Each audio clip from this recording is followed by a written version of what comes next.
পর থেকেই ইরানের আকাশে একের পর এক ড্রোন ও যুদ্ধবিমান পাঠিয়েছে ইসরায়েল ও যুক্তরাষ্ট্র। এবার সেই আকাশযান ধ্বংসের এমন এক হিসাব সামনে আনলো তেহরান, যার সংখ্যাটা রীতিমতো বিশাল। ইরানের ইসলামিক রেভলিউশনারি গার্ড কর বা আইআরজিসির দাবি, চলমান সংঘাত শুরুর পর থেকে 200টির বেশি শত্রু বিমান ভূপাতিত করেছে তাদের বাহিনী। শুধু তাই নয়, প্রতিরক্ষামূলক অবস্থান থেকে সরে এবার আরও আক্রমণাত্মক সামরিক কৌশলে যাওয়ার বার্তা দিচ্ছে তেহরান।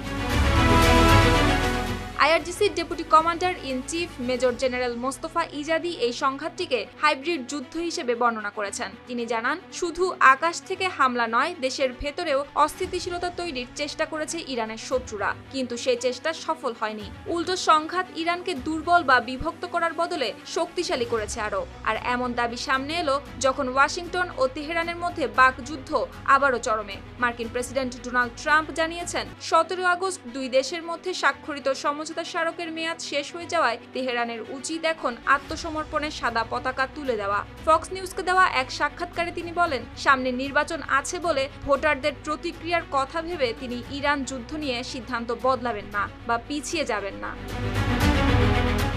তবে ট্রাম্পের হুঁশিয়ারির জবাবও এসেছে তেহরান থেকে। ইরানের পররাষ্ট্র মন্ত্রণালয়ের মুখপাত্র ইসমাইল বাঘাইয়ের দাবি, যুক্তরাষ্ট্রের ধারাবাহিক লঙ্ঘনের কারণে দুই দেশের সমঝোতা স্মারকের সময়সীমা এখন অর্থহীন।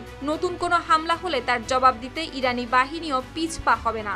এমনকি আইআরজিসির জ্যেষ্ঠ কমান্ডার ব্রিগেডিয়ার জেনারেল ইয়াদুল্লাহ জাহানি জানিয়েছেন, ইরান এখন শুধু হামলা ঠেকানোর কৌশলে আটকে থাকতে চায় না, নতুন সর্বোচ্চ প্রতিরোধ নীতির আওতায় নিজেদের প্রতিরক্ষামূলক অবস্থানকে আক্রমণাত্মক শক্তিতে রূপ দেওয়ার প্রস্তুতি নিচ্ছে তেহরান। নতুন কোনো সংঘাত বাঁধলে ইরান এবার শুধু প্রতিরোধ নয়, পাল্টা আঘাতের পথেই হাঁটতে চায়। সুপ্তি রায়, RTV।